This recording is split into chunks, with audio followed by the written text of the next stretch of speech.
दोस्तों, वजन कम करने के लिए वैसे तो हम ढेरों उपाय अपनाते हैं, जैसे दौड़ना, भागना, खाना कम कर देना या किसी न किसी तरह की क्रैश डाइट फॉलो करना। यहाँ तक कि कुछ लोग इसके लिए सप्लीमेंट्स तक लेना शुरू कर देते हैं। लेकिन क्या आपको मालूम है कि वेट लॉस का जो बेसिक प्रिंसिपल है वो आखिर क्या है? वो बेसिक प्रिंसिपल दरअसल है कैलोरीज डेफिसिट, जो एक तरह से कैलोरीज इनटेक में कमी करने से पैदा होता है। ये कैलोरीज डेफिसिट किसी भी तरह से किया जा सकता है और इसको अचीव करने के बहुत सारे तरीके मौजूद हैं। आज की वीडियो में मैं इसी डेफिसिट को क्रिएट करने के सबसे अहम 3 तरीके बताऊंगा। लेकिन सबसे पहले समझते हैं कि आखिर कैलोरीज डेफिसिट है क्या। कैलोरीज एक एनर्जी की यूनिट है और आप जो भी खाना खाते हैं आपका शरीर उसे बर्न करके आपको एनर्जी देता रहता है, जिससे आप रोजमर्रा के काम कर सकें, जैसे चलना,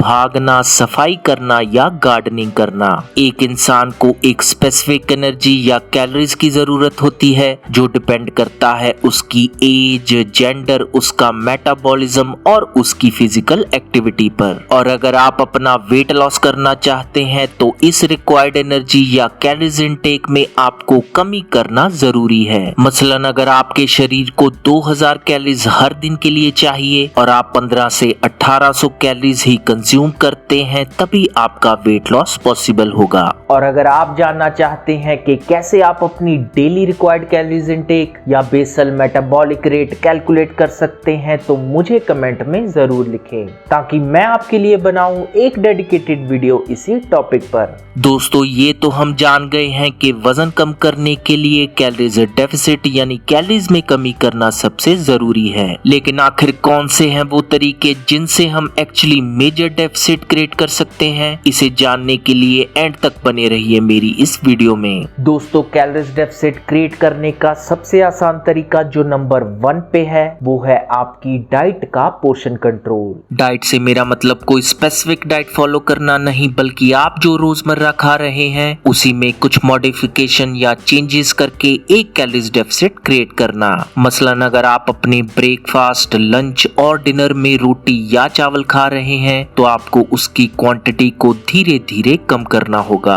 आपको काउंट करना होगा कि ब्रेकफास्ट, लंच और डिनर में आप जो भी फूड आइटम खा रहे हैं हर एक की आखिर कैलोरीफिक वैल्यू क्या है। मतलब जहां एक रोटी की कैलोरीफिक वैल्यू 70 से 80 कैलोरीज के बीच में है, वहीं चावल की कैलोरीज हर 100 ग्राम में तकरीबन 120 से 130 कैलोरीज के बीच में होगी। इस तरह आप अपनी डेली कैलोरी इनटेक को कैलकुलेट कर सकते हैं और जान सकते हैं कि आप एवरेज हर दिन में कितनी कैलोरीज कंज्यूम करते हैं। चलिए एक एग्जांपल लेते हैं और अज्यूम करते हैं कि आप हर दिन 2000 कैलोरीज तक कंज्यूम कर रहे हैं, लेकिन आपके शरीर को आपके BMR के मुताबिक सिर्फ 1700 कैलोरीज की ही जरूरत है। इसका सीधा सा मतलब ये है कि फिलहाल आप एक कैलोरी सरप्लस में मौजूद हैं। अब आपको जो करना है वो है अपनी डेली कैलोरी इनटेक को 2000 से धीरे धीरे 1700 तक लेके आना और फिर 1700 से धीरे धीरे 1300 या 1400 के बीच में लाने की कोशिश करें। इसी 200 से 300 कैलोरीज में कमी लाना क्रिएट करेगा आपका कैलोरीज डेफिसिट। फिर ओवर द टाइम यही डेफिसिट आपको कुछ दिनों या हफ्तों में आपके शरीर का फैट बर्न करके वेट लॉस गोल अचीव करने में हेल्प करेगा। कैलोरीज में डेफिसिट क्रिएट करने का दूसरा इंपॉर्टेंट तरीका है एक्सरसाइज या वर्कआउट करना।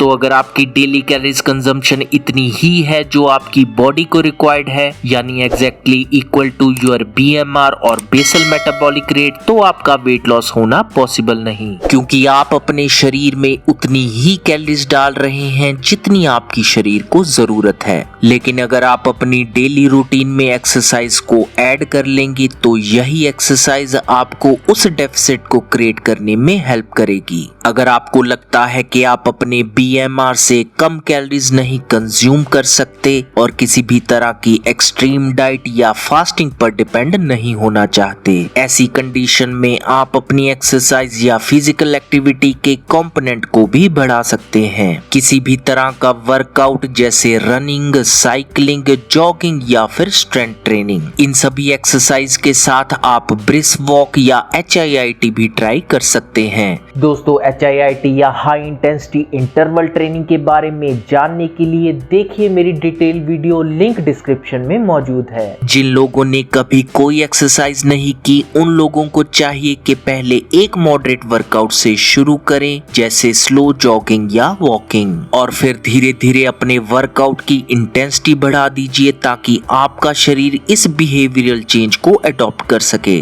दोस्तों ध्यान रखें कि डाइट के अलावा फिजिकल एक्टिविटी या एक्सरसाइज करने से भी कैलोरीज बर्न होती हैं, क्योंकि जब आप कोई भी फिजिकल एक्टिविटी करते हैं तो आपकी बॉडी को भी एनर्जी की जरूरत होती है। ये एनर्जी या तो आपका शरीर आपके ब्लड से ग्लूकोज और शुगर को बर्न करके बनाएगा या फिर ऑलरेडी आपके शरीर पर जो भी चर्बी और फैट जमा है उससे इस एनर्जी की पूर्ति होगी। अगर आप चाहते हैं कि आपके ब्लड शुगर की बजाय आपका शरीर फैट रिजर्व से ही इस एनर्जी को जनरेट करे तो आप अपने सारे वर्कआउट फास्टिंग स्टेट में ही करें, क्योंकि इस वक्त आपके शरीर के खून में शुगर लेवल काफी लो होंगे, जिससे आपके शरीर को मजबूर होकर आपके फैट रिजर्व से ही इस एनर्जी को बनाना होगा। दोस्तों इसीलिए सुबह का समय दी बेस्ट माना जाता है किसी भी तरह के वर्कआउट के लिए। दोस्तों कैलोरी डेफिसिट क्रिएट करने का तीसरा कारगर तरीका है डाइट में मॉडिफिकेशंस करना।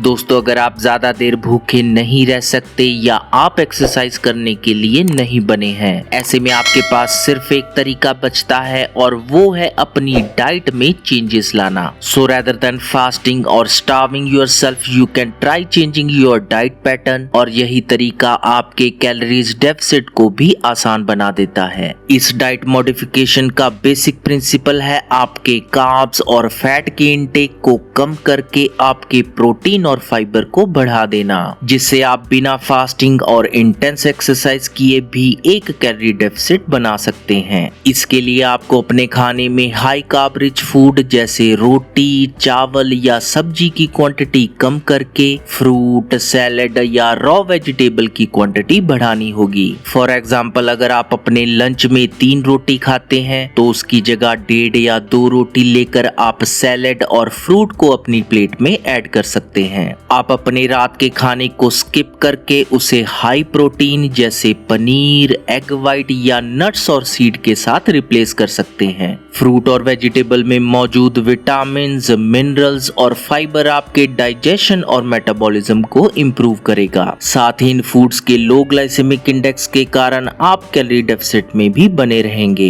इसी तरह से पनीर या एग व्हाइट जैसे प्रोटीन रिच फूड जो झट से डाइजेस्ट हो जाते हैं और जिनका ग्लाइसेमिक इंडेक्स काफी कम होता है, ये आपके इंसुलिन को स्पाइक नहीं होने देते। तो दोस्तों कैसी लगी आज की वीडियो प्लीज कमेंट करके जरूर बताएं, और मैं जल्दी मिलूंगा आपको अपनी नेक्स्ट वीडियो के साथ। लेकिन आप नहीं जान पाएंगे मेरी नई अपलोडेड वीडियो के बारे में जब तक आप प्रेस नहीं करेंगे सब्सक्रिप्शन के साथ बेल का आइकन। तो जैसे ही दबाएंगे आप बेल का आइकन, आपको आएगा अलर्ट मेरी हर नई वीडियो का।